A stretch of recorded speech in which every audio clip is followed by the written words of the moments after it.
அனைவருக்கும் வணக்கம். பாரம்பரிய திருவள்ளுவர் குலவம்சம் பிரசன்ன ஜோதிடர் சுப மாரிமுத்து திருப்பூரிலிருந்து இந்த பதிவு உங்களுக்காக. ஐயா வணக்கங்க ஐயா. வணக்கம் ஐயா. ஐயா இப்போது மக்கள் சார்பாக ஒரு கேள்வி இன்றைக்கி நான் கேட்கலான் இருக்கேன். கேளுங்க ஐயா. ஐயா, அதாவது இந்த ஜாதகத்தில் முடக்கு இருக்கு, ஜாதகத்தையும் முடக்கிருச்சு, கண்டிப்பாக அதனால் வாழ்க்கையில் நிறைய பிரச்சனைகள் அப்படின்னு சொல்லி நிறைய பேர் கேட்குறாங்க. கண்டிப்பாங்க ஐயா. இந்த முடக்குங்கிறது என்னங்க ஐயா? அதற்கும் கர்மாவுக்கு ஏதாவது சம்மந்தம் இருக்காங்க ஐயா? ரொம்ப பற்றி சொன்னீங்கன்னா ரொம்ப உதவியாக இருக்குங்க. நல்ல கேள்விங்க ஐயா. இந்த கர்மாவே முதல்ல எங்கேருந்து வருது அப்படிங்கிறது தான் இப்போ நம்ம சொல்ல போகிறோம். இதுவரைக்கும் எத்தனையோ கருத்துக்களெல்லாம் நீங்கள் இந்த உலகத்தில் கேட்டிருப்பீங்க. ஆனால் இந்த பதிவில் நீங்கள் பொறுமையோடு இந்த கருத்தை ஒரு இனிமையோடு நிதானமாக கேட்டிங்கன்னா உங்களுடைய ஊழ்வினை கர்மா எங்கிருந்து உருவாச்சு, இதனுடைய இந்த கர்மானால் நாம் என்ன கஷ்டப்படுறோம், நாம் இந்த பூமியில் பிறக்கிறதுக்கு என்ன வரம் வாங்கி வந்தோம், நம்ம பாவ புண்ணியமெல்லாம் ஜாதக கட்டத்தில் போய் எப்படி எடுக்கிறது, நம்மளுடைய தோஷம்னு சொல்கிறோமே அந்த தோஷம் எப்படி கிரியேட் ஆகுது, நம்ம இந்த பூமியில் பிறக்கும்போது கொண்டு வந்த கர்மாவா, இல்லை கடவுளே நம்மளுக்கு ஒரு தண்டனையாக கொடுத்த கர்மாவா, இல்லை நம்ம இந்த பூமிக்கு வந்ததுக்கு அப்புறம் செய்த கர்மாவா, இது எல்லாத்தையுமே நம்ம பொறுமையாக கேட்கணும்னா கண்டிப்பாக இந்த பதிவை நீங்கள் பொறுமையோடு கேளுங்க. உங்களுக்கு இதில் ஒரு பெரிய ஒரு ரகசியம் ஒன்று அடங்கியிருக்குது. அந்த ரகசியத்தை தான் இன்றைக்கி இந்த உலகத்துக்கு அரங்கேற்றம் பண்ணுறேன். இந்த முடக்கு நம்ம ஐயா கேட்டதில் ஒரு அற்புதமான ஒரு விஷயம் என்ன அப்படின்னு கேட்டிங்கன்னா, முடக்குங்கிறது அந்த காலத்தில் பெரிய திறமையை கட்டி போட்டு வச்சுட்டா நம்மனால் அது இயங்க முடியுமா? முடியாது இல்லைங்களா ஐயா? முடியாது. அப்போது அதே மாதிரி ஜாதக கட்டத்தில் நமக்கு வேண்டிய யோகத்தை கடவுளே நம்மளுக்கு நாம் செய்த பாவத்தினால அது முடக்கி வச்சிருச்சுன்னா அந்த பாவகத்தை அந்த ஜாதகர் அனுபவிக்க முடியுமா? அனுபவிக்க முடியாது. அப்போது அந்த அனுபவிக்க முடியாமல் வெளி உலகத்தில் போய் நம்ம தேடி போன பிறவியில் செய்த பாவத்தை இந்த பிறவியில் நீங்கள் தேடி கண்டுபிடிச்சி வாழ்க்கையில் நீங்கள் எப்போ மேலுக்கு வர்றது? அப்போது அந்த கர்மா 12 ராசி கட்டத்துக்குள்ள 27 நட்சத்திரத்தில் 9 கிரகங்களுக்குள்ள ஒரு பெரிய ஒரு ஆத்துமாத்துமான கர்மா, உங்கள் பூர்வ ஜென்ம கர்மா இதுக்குள்ளே எங்கேயோ ஒரு இடத்துல முடங்கியிருக்குது.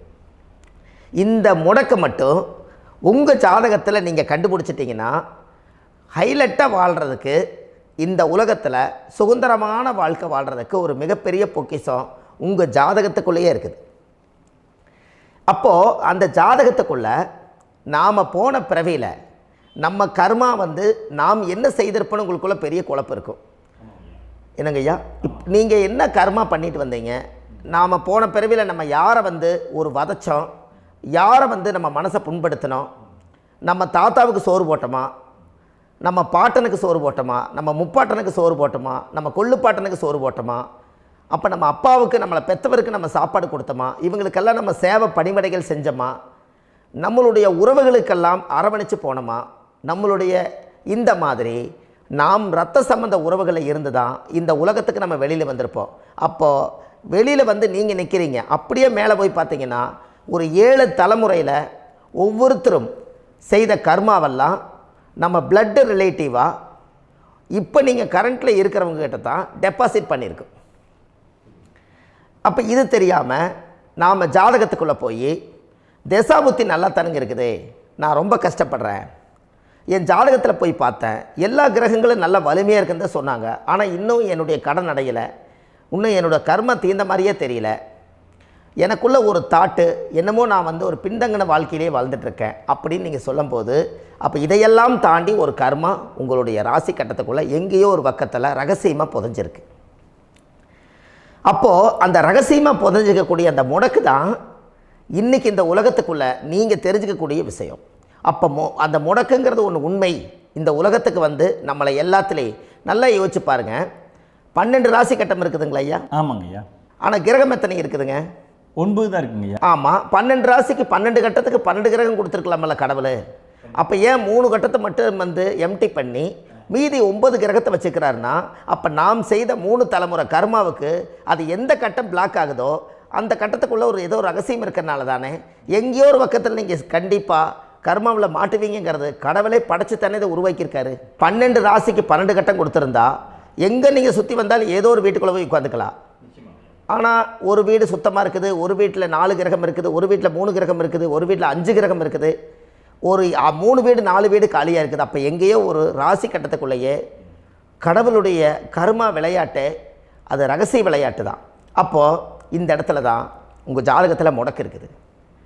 இந்த முடக்கை நீங்கள் எப்படியெல்லாம் அதை ஆராய்ச்சி பண்ணி கண்டுபிடிக்க முடியும் அப்படிங்கிற ஒரு விஷயத்தை தான் இன்றைக்கி நம்ம இந்த உலகத்துக்குள்ளே இதை நுழைக்க போகிறேன். இப்போ அப்பா செய்த பாவம்னு ஒன்று இருக்குமில்லங்க ஐயா, நம்ம அறியாத வயசில் தெரியாதில்ல, அப்பா செய்த பாவம்னு இருக்கும். அப்பாவுடைய சொத்து பிள்ளைக்குத்தானா, அப்பாவுடைய பாவம் பிள்ளைக்குத்தானே, என்னங்க ஐயா? சரி, அப்போ தாத்தா இருக்கிறாரு, தாத்தாவுடைய கர்மா உயிர் எங்கே எழுதி வைக்கிறாருங்க? அப்போது மகனை விட்டுறாரு. அப்போ தாத்தா மாதிரியே முகம் இருக்குது, தாத்தா மாதிரியே அவருடைய நடை உடை பாவனை இருக்குது, அவர் தாத்தாவுடைய ஜீனு தான் அப்படின்னு இவர் சொல்லும்போது, அப்போ தாத்தாவுடைய சொத்து பேரனுக்கு சொந்தம்னா தாத்தாவுடைய பாவம் எங்கே போகுங்க? Very good. அப்போ அப்போது இந்த கர்மா எப்படி டிரான்ஸ்ஃபர் ஆகுதுன்னு உங்களுக்கு தெரியுதா? அப்போ நீங்கள் போன பிறவியில் அந்த தாத்தாவுடைய பேரனை நீங்கள் பிறக்கிறதுக்கு கர்மம் உங்களை செயல்பட வச்சுருக்குது. அதனால் நீங்கள் தாத்தாங்கிறீங்க. அதனால் அந்த கௌரவமாக எங்கள் தாத்தா சம்பாரித்த சொத்து நான் தான் அனுபவிக்கணுங்கிற விதியை நீங்கள் உருவாக்கிறீங்க. அப்போது இந்த ஜாதகத்தில் அந்த ஊழ்வினை தோஷந்தான் ஏதோ ஒரு வழியில் உங்களை கர்மாவை செயல்படுத்துது.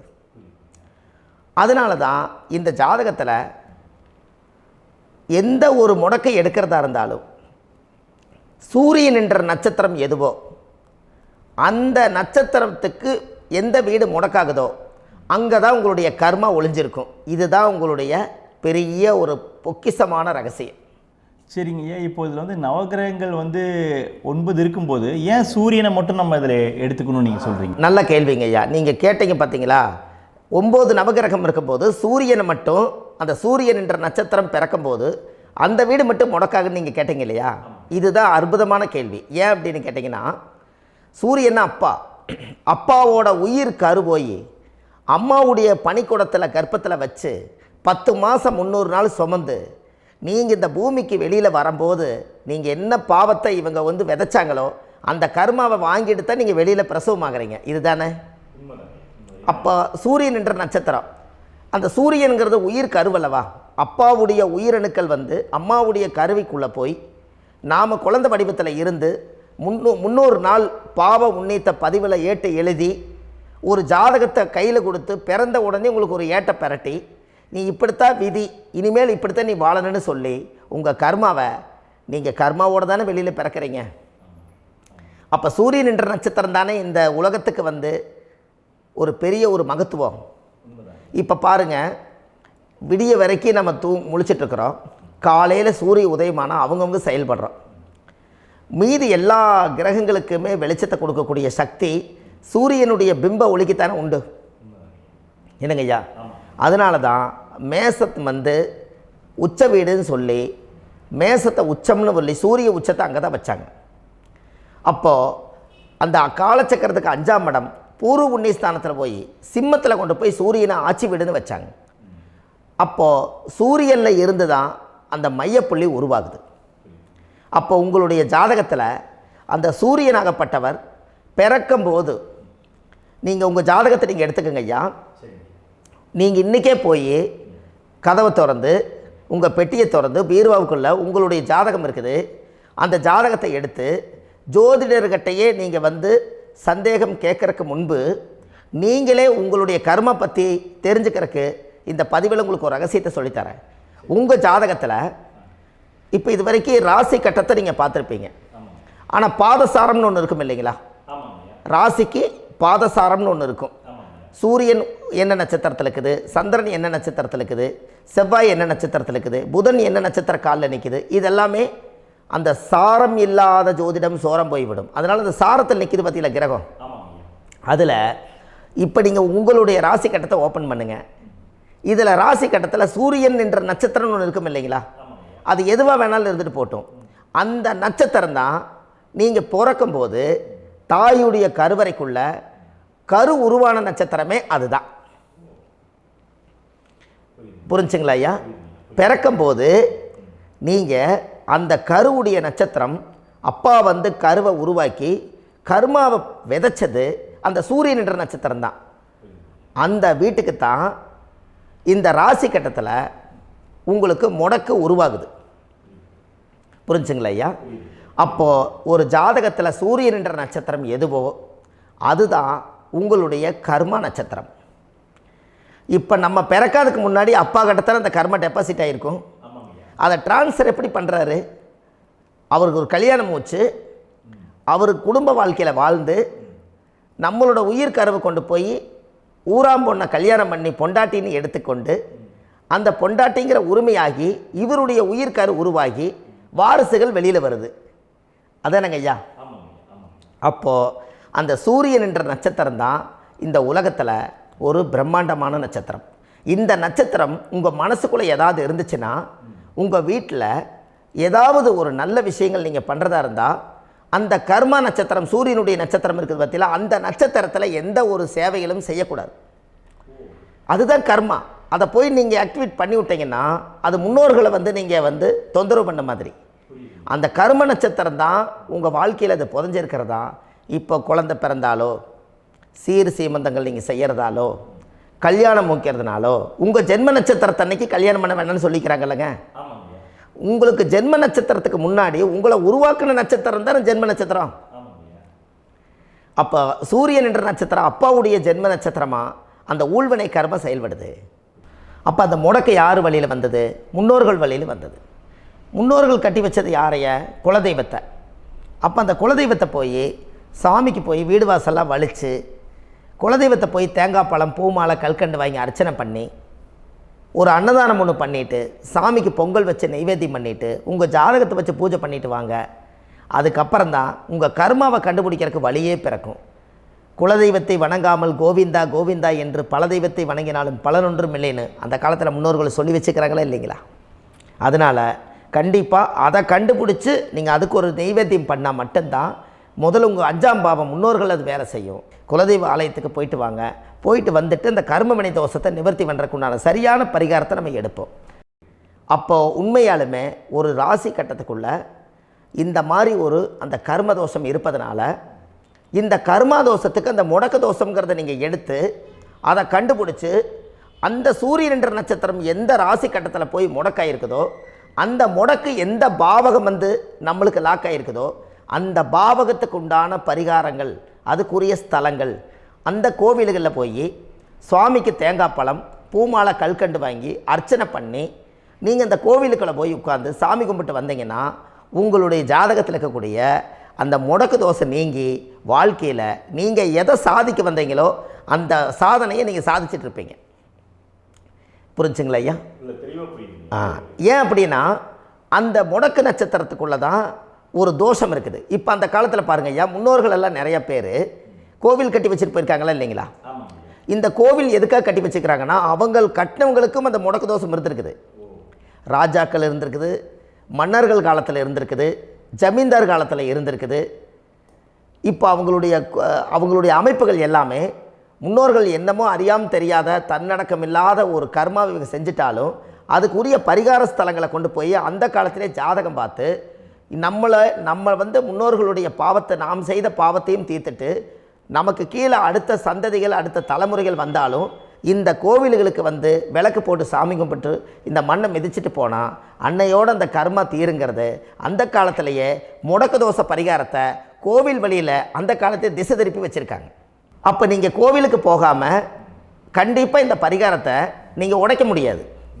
ஏன் உடைக்க முடியாதுன்னா இப்போ நீங்கள் எத்தனை வருஷம் வாழ்கிறீங்க ஐயா? 120 வருஷமே வச்சுக்கோங்க. சூரியன் திசை 6 வருஷம், சந்திரன் திசை 10 வருஷம், செவ்வாய் திசை 7 வருஷம், ராகு திசை 18 வருஷம், குரு திசை 16 வருஷம், சனி திசை 19 வருஷம், புதன் திசை 17 வருஷம், கேது திசை 7 வருஷம், சுக்கிரன் திசை 20 வருஷம். இப்போ நான் சொன்ன டோட்டலெல்லாம் கூட்டிங்கன்னா 120 வருஷம் வரும். இது ஒரு மனிதர் பிறந்து பூரண ஆயுளோடு வாழ்ந்தால் இந்த 120 வருஷம் வாழ்ந்தால் அவர் இந்த பூலோக பதவி விட்டு சிவலோக பதவி போயிடுவார். அதுக்கு பேர் தான் பூரண ஆயுள் என்று பொருள். அப்போ இந்த பூரண ஆயுளை வாழ்ந்தவருக்கு 120 வருஷம். கோயில் எத்தனை வருஷம் வாழுதுங்க ஐயா? கோயில் பழங்காலத்து கோயிலெல்லாம் எத்தனை வருஷம் வாழுதுங்க? 12 வருஷத்துக்கு கும்பாபிஷேகம். அது ஓகே, அது பரவாயில்ல. 12 வருஷத்துக்கு ஒருக்கா பழசை புதுப்பிச்சு கும்பாபிஷேகம் பண்ணி மறுபடியும் அதுக்கு பவர் ஊட்டி சக்தி ஊட்டி அதுக்கு உருவேற்றுறாங்க. நான் சொல்கிறது கோயில் 5000 வருஷம் 4000 வருஷம் பெரிய பெரிய சித்தர்கள், மகான்கள், ரிஷிமார்கள், யோகிகள், சித்தர்கள் இவங்களெல்லாம் போய் கோவில்லையே சிவனையும் பெருமாளையும் வழிபாடு பட்டுட்டு கோவில்லையே ஒரு ஓரத்தில் ஜீவசமாதி ஆயிட்டாங்கன்னு பழைய கால கோயிலில் சித்தர்கள் குடியிருக்காங்களா இல்லைங்களா? இருக்காங்கல்லங்க ஐயா.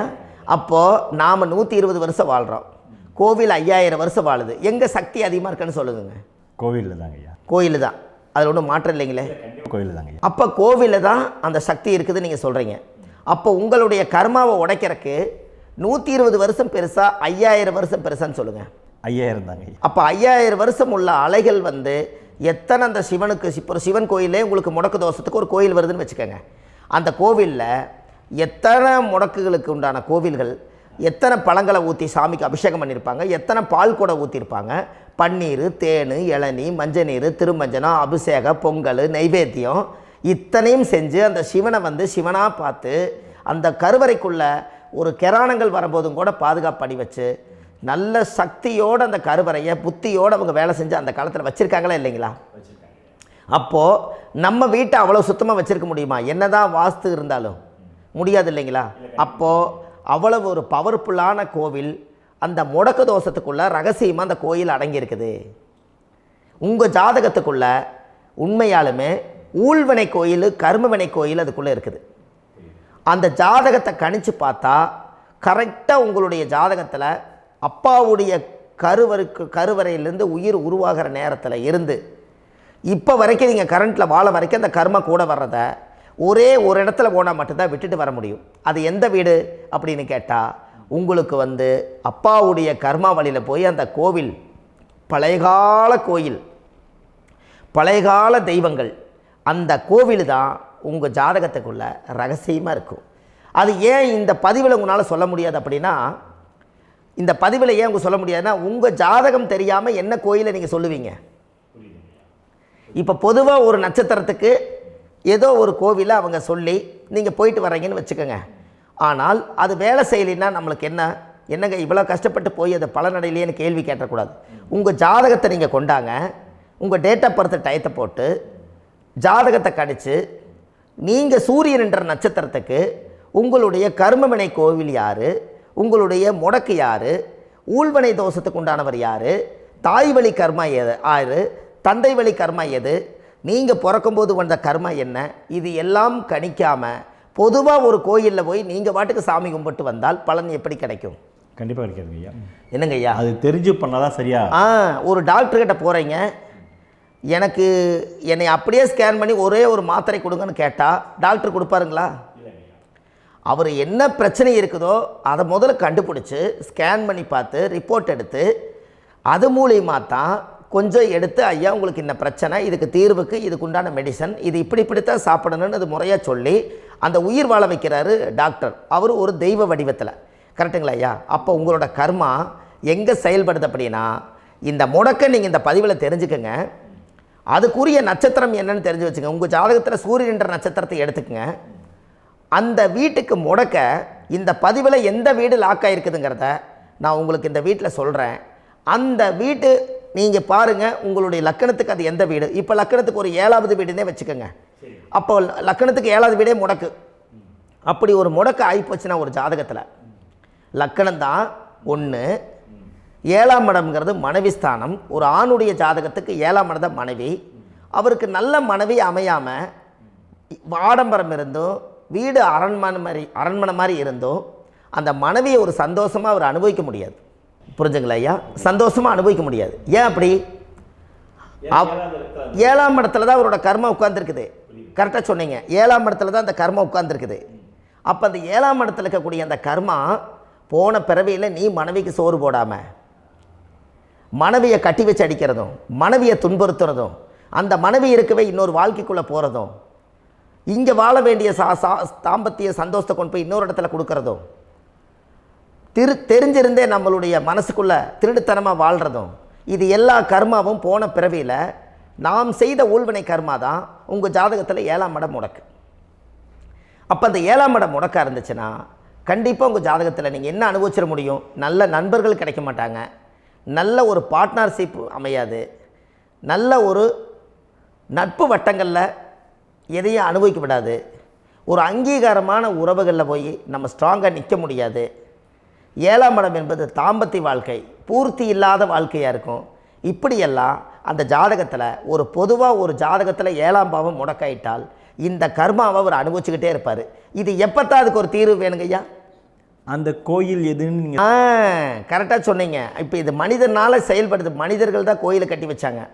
தெய்வத்தை விட ஒரு காலத்தில் மனிதர்களுக்கு மகிமை ஜாஸ்தி. ஏன்னா சாதாரண ஒரு மண் பூமியாக இருந்த இடத்த மனிதர்கள் தான் கோயில் கட்டி ஒரு மகிமைப்படுத்தி புண்ணியம் பண்ணி வச்சாங்க. மனிதர்களுக்கு சக்தி அதிகம்தான், ஆனால் பிரபஞ்சத்துக்கு அதை விட சக்தி அதிகம் அல்லவா? ஐயா, நீங்கள் கோவிலுக்கு போய் அந்த கர்மா உடைக்கிறதுக்கு கோவிலில் சக்தி இருக்குது, ரைட்டு. ஆனால் நம்ம வீட்டுக்கும் கோயிலுக்கும் ஒரு மிகப்பெரிய தொடர்பு என்னென்னா, அந்த கோயில் கட்டுறவங்க எல்லாமே பழைய காலத்து கோயிலெல்லாம் பாருங்கள், பஞ்சபூதத்தை வச்சு கட்டியிருப்பாங்க. பஞ்சபூதத்தை வச்சு தான் கட்டுவாங்க கோயில். அது உங்களுக்கு தெரியணும் இல்லைங்களா? பஞ்சபூதம்னா நீர், நெருப்பு, காற்று, பூமி, ஆகாயம். இந்த பஞ்சபூதத்தினுடைய சக்திகள் எல்லாம் ஒரே நேர்கோட்டுக்கு என்னைக்கு வருதோ அன்னைக்கு தான் அந்த கோவிலுடைய பாலக்கால் போட்டு 1000-2000 வருஷம் நிலச்சி நிற்கிறது. காரணம், இந்த பிரபஞ்சத்தில் பஞ்சபூதம் எப்படி நிலச்சி நிற்குதோ அதுபோல் 5000 வருஷம் நிற்கிறதுக்கு அந்த பஞ்சபூத சக்தி வச்சு தான் சாமி சிலையை பிரதிஷ்டை பண்ணி வச்சுருப்பாங்க. அதனால தான் இந்த கோயில்கள் எல்லாம் 5000 வருஷமாயும் எத்தனையோ கிராணங்களை எல்லாம் தப்பிச்சிருக்கிறதுக்கு காரணம். அப்பேற்பட்ட புண்ணிய ஸ்தலம் உங்களுக்கு எதுன்னு தெரியணும் அல்லவா? என்னங்க ஐயா? அப்பேற்பட்ட புண்ணிய ஸ்தலம் உங்களுக்கு எதுன்னு தெரிஞ்சால் தானே நீங்கள் போய் செய்ய முடியும், இல்லாட்டி கண்டிப்பாக தெரியாது. அப்போ இந்த முடக்கு தோஷத்தை கடவுள்கிட்ட கொண்டு போய் ஒப்படைக்கணும். நாம் பிறக்கும் போது கொண்டு வந்த கர்மாவை நாம் இருக்கும் காலத்தில் கொண்டு போய் இந்த கர்மாவை சுத்தப்படுத்தி, நீங்கள் பாவ ஆத்மாவை இந்த பூமியில் பிறந்து பூலோகத்தில் எல்லா புண்ணியத்தையும் செஞ்சுட்டு இந்த பூலோகத்தை விட்டு நீங்கள் போகும்போது புனித ஆத்மாவாக போகணுன்னா உங்கள் கர்மாவை கொண்டுட்டு போகாதீங்க, கர்மாவை நிவர்த்தி செய்யுங்க. என்னங்க ஐயா? அப்போ கர்மாவை சுத்தப்படுத்துங்க. கர்மாவை சுத்தப்படுத்திட்டு உங்களுக்கு பிறக்கிற குழந்தைகளுக்கு அந்த கர்மாவை டிரான்ஸ்ஃபர் பண்ணாமல் உங்களோட நில் பண்ணுங்க. ஒரு உதாரணம் சொல்லட்டுங்களா ஐயா? ஒரு காந்தம் ஒன்று இருக்குது இல்லைங்களா? ஒரு காந்தம்ங்கிறது ஒரு தாத்தாவாக வச்சுக்கோங்க. ஒரு இரும்பை கொண்டு போய் வச்சா ஒட்டு மோட்டாதா? அப்போ ஒட்டுனோடனே காந்தம்ங்கிறது தாத்தா, அவருக்கு பிறந்த வாரிசுக்கு அந்த கர்ம டிரான்ஸ்ஃபர் ஆயிருமா? சரி, இன்னொரு இரும்பை கொண்டு போய் வைங்க, ஒட்டு மோட்டாதா? அப்போ அது பேரனுக்கு வைங்க, பேரனுக்கு வந்துருச்சு அந்த கர்மா. இன்னொரு இரும்பை கொண்டு போய் வைங்க, அந்த காந்தத்துக்கு நேர் இன்னொன்று வைங்க, ஒட்டு மோட்டாதா? அப்போ அதை கொண்டு போய் நம்ம கொள்ளு பேரனுக்கு வைங்க. இப்படியே டிரான்ஸ்ஃபர் ஆகி தலைமுறையாக இந்த கர்மா தொடர்ந்துக்கிட்டே இருக்குது. இந்த இடத்துல கொண்டு போய் காந்தத்துக்கு இரும்பு ஒட்டிகிட்டே இருக்குதுல்ல, இந்த இடத்துல ஒரு மரக்கட்டை செஞ்சு கொண்டு போய் கரெக்டாக வச்சுக்கினே போட்டுமா? அந்த மரக்கட்டையை கொண்டு போய் வைக்கிறவர் யார்? மரக்கட்டை வச்சுட்டு அடுத்த வாரிசு புனிதமாக பிறந்துட்டு அந்த மேலே இருக்கிற கர்மாலாம் இந்த அடுத்த இதுக்கு வராதில்ல. இதுதாங்க ஐயா கர்மா. தொடர்ந்து வரக்கூடிய கர்மாவை அதை நில் பண்ணணுங்கிறதுக்கு பேர் தான் இந்த உதாரணத்தை சொன்னவங்களுக்கு. அப்போ நாம் இந்த பூலோகத்தில் நம்ம ஒரு தாயுடைய கருவறையில் இருந்து தொப்புள் கொடி அறுக்கும் நேரம் நாம் என்ன கர்மாவை வாங்கி வந்திருந்தாலும் அதையெல்லாம் ஆராய்ச்சி செய்து ஜாதகத்தில் முழுமையாக கண்டுபிடிச்சி ஒரு காலம் இல்லைனாலும் ஒரு காலம் நம்ம நல்லா இருக்கிறதுக்காக, நம்ம வாரிசுகள் எல்லாம் நலமடைஞ்சு வளமடைஞ்சு வர்றதுக்காக இந்த கர்மா தோஷத்தை கரெக்டாக கண்டுபிடிச்சி சரியான கோவிலுக்கு போய் நீங்கள் கர்மாவை நிவர்த்தி பண்ணி அங்கே பூஜை புனஸ்தானங்கள், சகசரநாம பூஜைகள், ஓமங்கள், வழிபாடுகள் இதெல்லாம் நீங்கள் செஞ்சு உங்களுடைய பாவத்தை எல்லாம் கழித்து உங்கள் ஜாதகத்தவே யோகமாக மாற்ற முடியும். கண்டிப்பாக மாற்ற முடியும். ஏன்னா நம்ம யாரை நம்பி செய்கிறோம்? சரியான கடவுள்கிட்ட வழிகாமிக்க போகிறோம். அப்போ கடவுள் பொய்யாயிருவாரா? ஐயா நம்ம அதாவது அந்த காலத்தை சொல்லுவாங்க, சத்தியுள்ள சாமி கும்பிட்டு புத்தி உள்ள உள்ளே பெக்கணும்னு சொன்னாங்க. 16 வதபதன்னு பெக்கலை, எல்லாம் அறிவோடு பெற்றாங்க. அதனால் எல்லாமே தாய் தந்தைகள் பேச்சை கேட்டாங்க. அன்றைக்கி எல்லாருமே தாய் தந்தைகளுக்கு தூணாக நின்னாங்க. அப்போ அந்த காலத்தில் சத்தியுள்ள சாமி கும்பிட்டு புத்தி உள்ள உள்ளே பெக்கணும்னு சொல்லி அன்றைக்கி அறிவோடு பெற்று இந்த கர்மாவை ஆளுக்கு ஒரு கர்மாவை டிரான்ஸ்ஃபரை பிரித்து எல்லாரும் சுத்தப்படுத்தினாங்க. இன்றைக்கி நம்ம ஒரு குழந்தை 2 குழந்தை பெற்று வச்சுருக்கோம். அவங்களுக்கே இவ்வளவு கர்மா வந்துருச்சுன்னா இந்த குழந்தைகளுக்கு என்னைக்கு இந்த கர்மாவை போய் கண்டுபிடிச்சி நீங்கள் எப்போ சரி பண்ணுவீங்கன்னு. அப்போ இந்த வாழ்க்கையில் ஏதோ ஒரு பிரபஞ்ச சக்தி நம்மளை அறியாமல் என்னமோ ஒரு இயக்கத்தில் கொண்டு போய் விட்டுருச்சுங்களா? அப்போ இனிமேலாவது இந்த கர்மாவில் இருந்து கண்டிப்பாக நம்ம நிவர்த்தி ஆகணும்னு சொன்னால் இந்த முடக்கு தோஷத்தை யாரெல்லாம் கண்டுபிடிச்சி இந்த ஊழ்வினை கர்மாவில் இருந்து நாம் கருவறையில் சுமக்கும் போது 10 மாதம் நீங்களாம் என்னென்ன நினச்சிருப்பீங்க? அதாவது கருவறைக்குள்ள கருப்பாக ஒரு பிண்டம் இடப்பக்கம் கிடக்கையில் இந்த பூமிக்கு வரும்போது நீங்கள் என்னென்ன நினச்சிருப்பீங்க? இந்த பிறந்ததுக்கு அப்புறம் வந்து தான் அம்மா தெரியுது, அப்பா தெரியுது, தாத்தா தெரியுது, பாட்டி தெரியுது, இந்த உலகத்தில் கண்கொள்ளாத காட்சிகள் எல்லாம் தெரியுது, எல்லாம் தெரியுது. ஆனால் 10 மாதம் உங்கள் வாழ்க்கையில் நீங்கள் இருக்கும்போது நீங்கள் என்னென்னலாம் நினச்சி இந்த பதிவில் இறைவன் கொடுத்தாரோ அதையெல்லாம் அனுபவிக்கத்தான் வந்தீங்க. அதுக்கு இடையில இருக்கிறதான கர்மா. இந்த ஒரு விஷயம் உங்களுக்கு கிடச்சிருச்சுன்னா நீங்கள் எல்லாருமே ராஜயோகமாக பிழைப்பீங்கள்ல. இதில் ஏழை பணக்கார யாரையுமே சொல்ல வரல.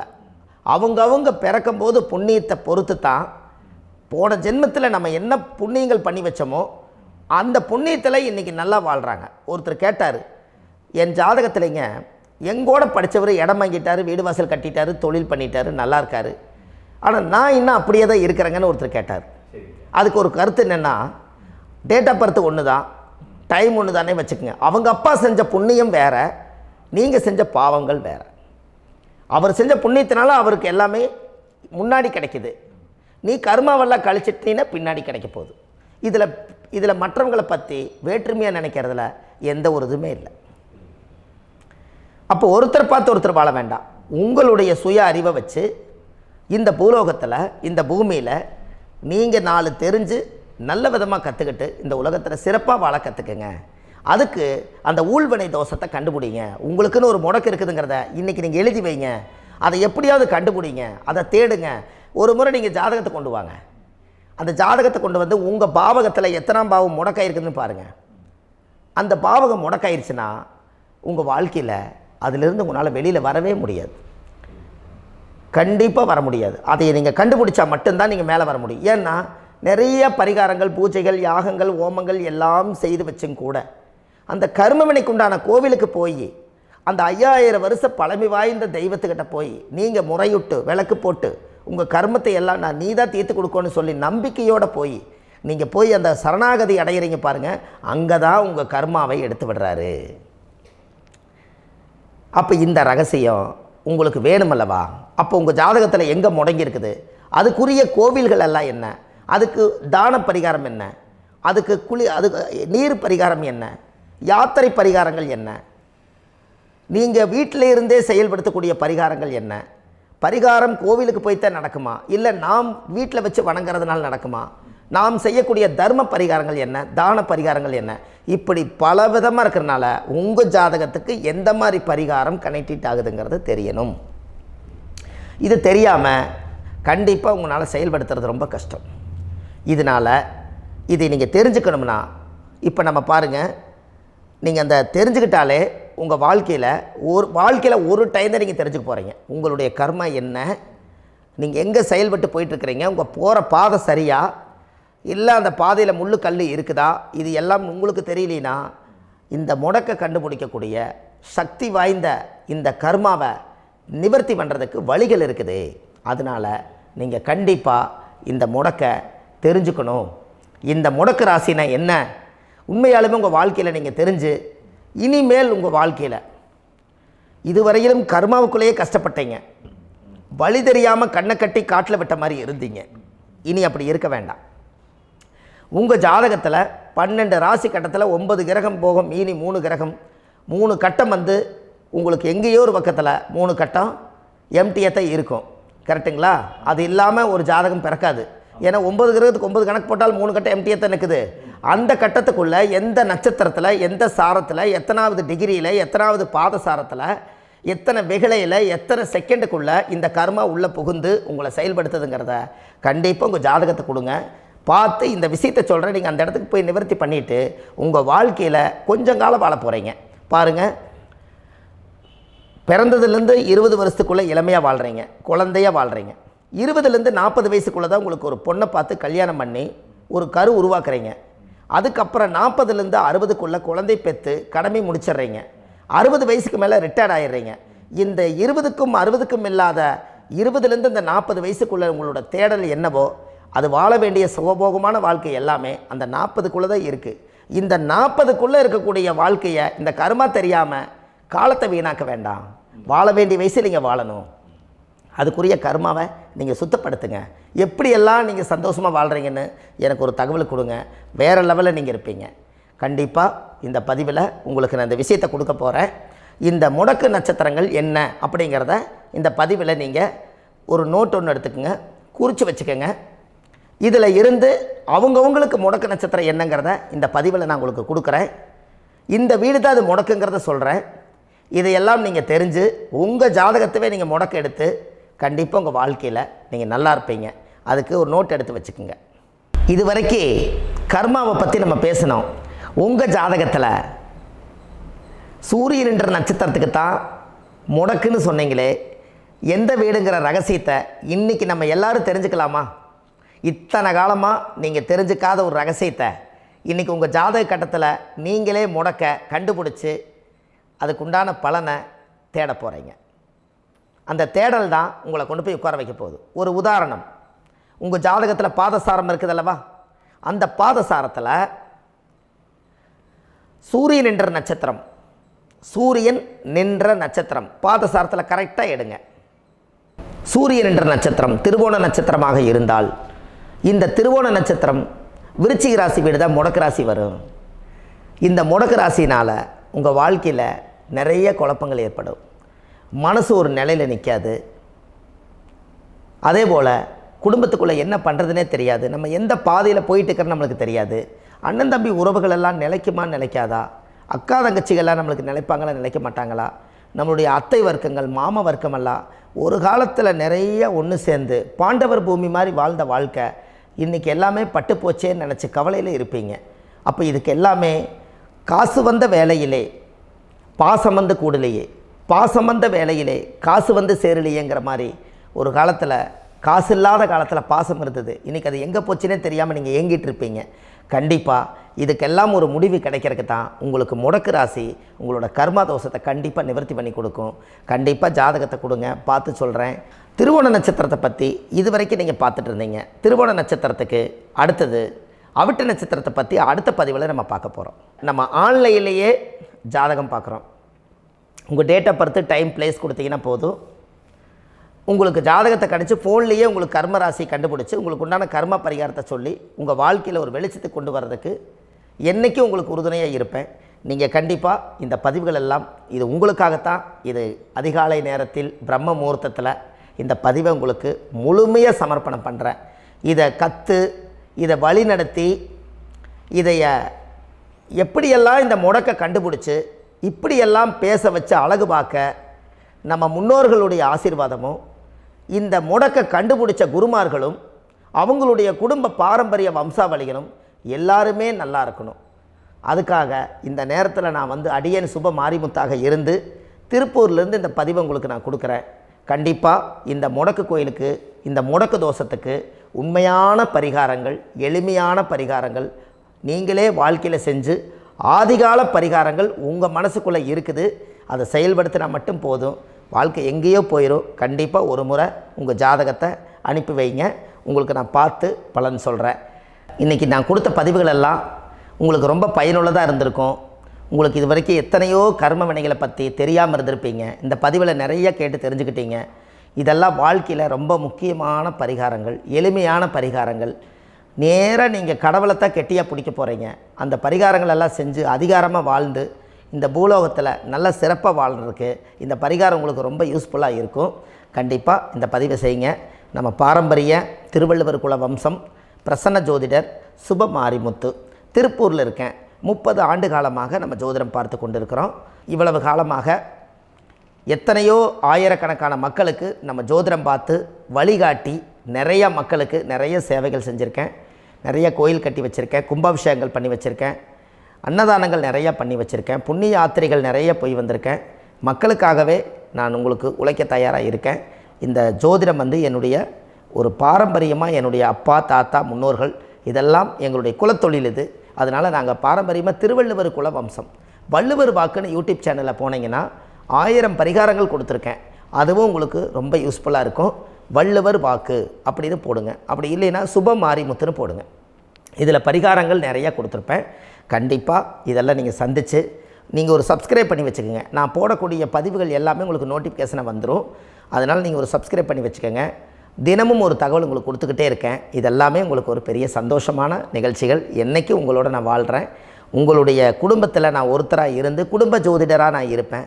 கண்டிப்பாக ஆயுளுள்ள வரைக்கும் உங்களுக்காக இந்த ஜோதிடத்துக்கு உழைச்சி உங்கள் குடும்பத்தில் ஒருத்தராக நான் வந்து ஒரு ரத்த உறவில் நான் வந்து இந்த பூர்வ ஜென்மத்தில் உங்களுக்கு நான் கடமைப்பட்டிருக்கேன். கண்டிப்பாக அடுத்த பதிவில் உங்களை நான் சந்திக்கிறேன். வாழ்வது ஒரு முறை, வாழ்த்தட்டும் தலைமுறை. நன்றி, வணக்கம்.